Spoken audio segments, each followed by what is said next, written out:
নমস্কার সকলকে, সুচিতাস লাইফস্টাইলের আরেকটি নতুন ব্লগে আপনাদের সকলকে অনেক অনেক স্বাগত জানাই। আমার ছোট্ট শ্রীহানের অন্নপ্রাশনের জন্য আমরা বর্ধমানের উদ্দেশ্যে রওনা দিয়েছিলাম। এইবার শ্রীহানের প্রথম বাই রোড ট্রিপ, মানে এতক্ষণও গাড়িতে থেকে যাচ্ছে, ওর ট্রেনের ঘোরা হয়ে গেছে, এবার রোড ট্রিপও হয়ে গেল। আসলে আগেরবার ট্রেনে গিয়েছিলাম তো তখন না ওর একটু শরীর খারাপ হয়েছিল, কারণ এসিতে আমরা যাইনি, ও ঠান্ডা গরম লেগে যাওয়ার ভয়ে। তো তাই ভাবলাম এবার গাড়িতেই যাওয়া যাক, পুরো সেফলি। চলুন যাওয়া যাক। বাড়িতে পৌঁছানোর পর আর আপনাদের সাথে ভিডিওটা শেয়ার করে হয়ে ওঠা হয়নি, কারণ গাড়িতে আমার একটু শরীর খারাপ লাগছিল। তো বাড়ি আসার পর রেস্ট নিয়েছি, আর সেভাবে ক্যামেরা ধরাও হয়নি। তো এখন ভাবলাম যে আবার ভিডিওটা কন্টিনিউ করি। এই থালা বাটি গ্লাসটা মিঠুন শ্রীহানের জন্য কিনেছে। ওর খুব ইচ্ছে ছিল যে ওর ছেলে মেয়ে যেই হোক না কেন, মানে সে প্রথম ভাতটা তাকে রূপোর থালা বাটি গ্লাসে এগুলোতেই খাওয়াবে। তো ব্যাস, তো ভাবলাম এগুলো সব পরিষ্কার করে রাখি, নাহলে পরের দিন সকালে আর সময় পাবো না। কতদিন পর এত ভোরের সকাল আবার দেখা হলো। আর আমার শ্বশুরবাড়ির সামনেই জায়গাটা এত সুন্দর, আর এত পাখির কলরব, কলকাতা শহরে এগুলো শুনেই উঠতে পারি না। চলুন যাই, ওর বোতলগুলোকে ফুটিয়ে নিই।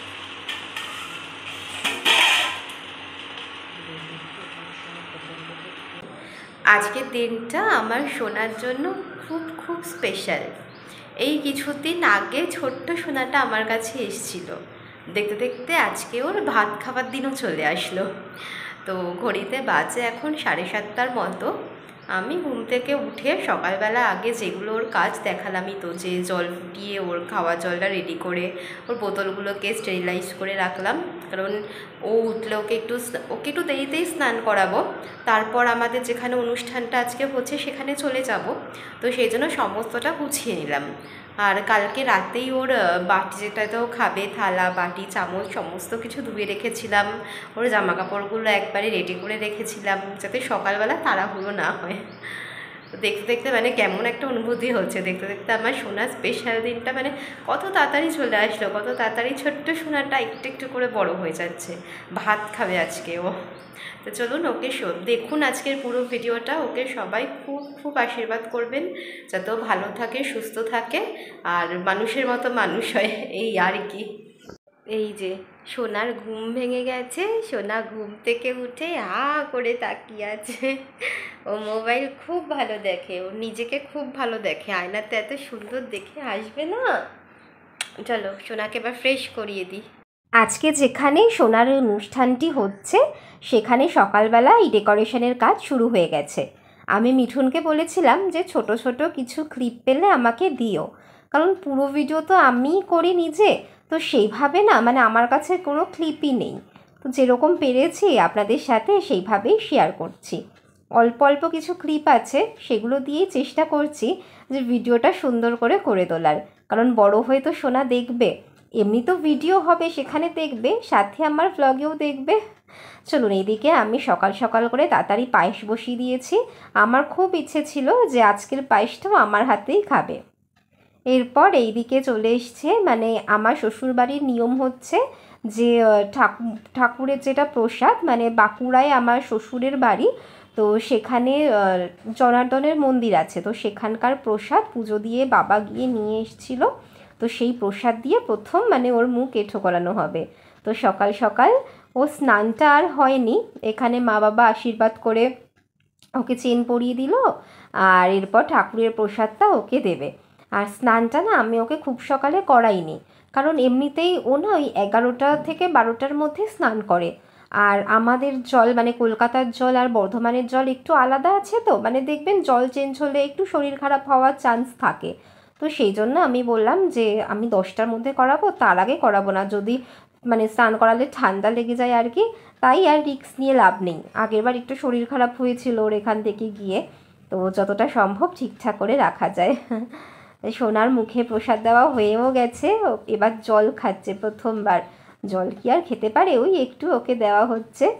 আর আজকে প্রথমবার না ও বসলো, আমি ভাবছিলাম মানে আমি তো কোনোদিন বসানোর চেষ্টা করিনি, এমনি কোলে যেরকম বসে সেরকমই। তো ভাবলাম ও বসে কি খেতে পারবে, দেখলাম বাহ কি সুন্দর করে বসেছে, বসে প্রসাদ খাচ্ছে। এতদিন তো দুধ খেয়েছে, দুধের স্বাদ কি আর ভালো লাগে?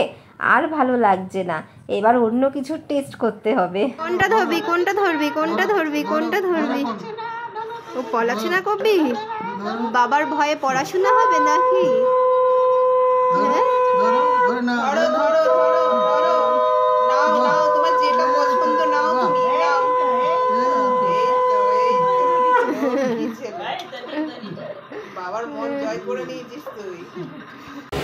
তো তারপর তো আপনাদের সাথে ভিডিওটা কন্টিনিউ করা হয়নি। এখন ভেন্যুতে চলে এসেছি। এই যে পুচকু ঘুমিয়ে পড়েছিল, এখন সবার সাথেও মিট করছে। তো ফটো সেশনও শুরু হয়েছে আস্তে আস্তে। প্রচণ্ড গরম, একটু পর আপনাদেরকে ঘুরিয়ে দেখাবো পুরোটা। ভাতও খাবেও, সেটাও দেখাবো আপনাদেরকে। ইয়াশারা বেরিয়ে গেছে।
আমারটা আমার হলো না তো।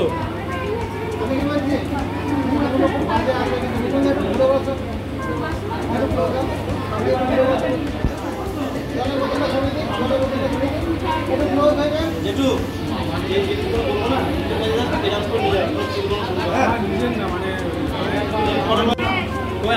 আমারটা আমার হলো না তো।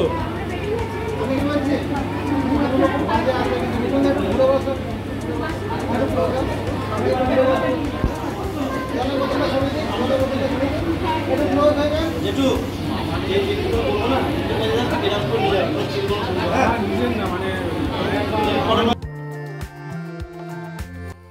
সেদিন গরম এতটাই লাগছিল না, মানে 9 তারিখে যেন গরমটা আরও বেশি বেড়ে গেছিলো। তো ওকে আর কষ্ট দিতেও পারছিলাম না, কুলারগুলো এমন ছিল সেরকম কাজই হচ্ছিল না, তাই একটু খালি গায়ে রেখেই আর ফটো তোলা হয়েছে। কি করা যাবে, আগে তো বাচ্চা না। তো চলুন, সেদিন যে ফটোগুলো স্নান এরভাবে না ওকে স্নান করানো হয়েছিল, এই সময়ের কোনো ভিডিও আমার কাছে নেই। তো যেরকম একটু একটু ফটো পেয়েছি সেগুলো আপনাদের সাথে শেয়ার করলাম। দেখুন কেমন লাগছে।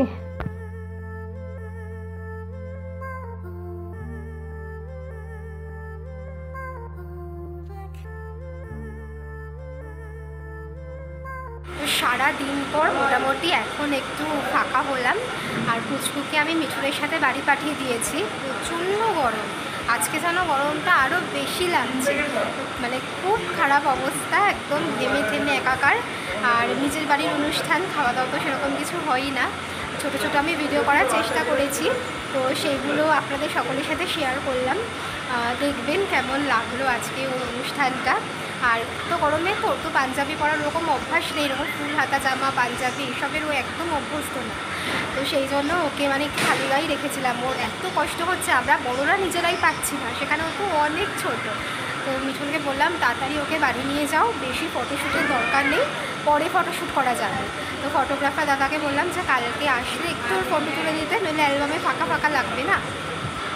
ব্যাস এই হলো, আজকে মোটামুটি সমস্ত কিছু ভালোভাবেই মিটে গেছে। সুন্দর করে সোনা সবার বলে গেছে, যেটুকুনি সময় ছিল খুব একটা বেশি কাঁদেনি, কষ্ট তো প্রচুরটাই পেয়েছে।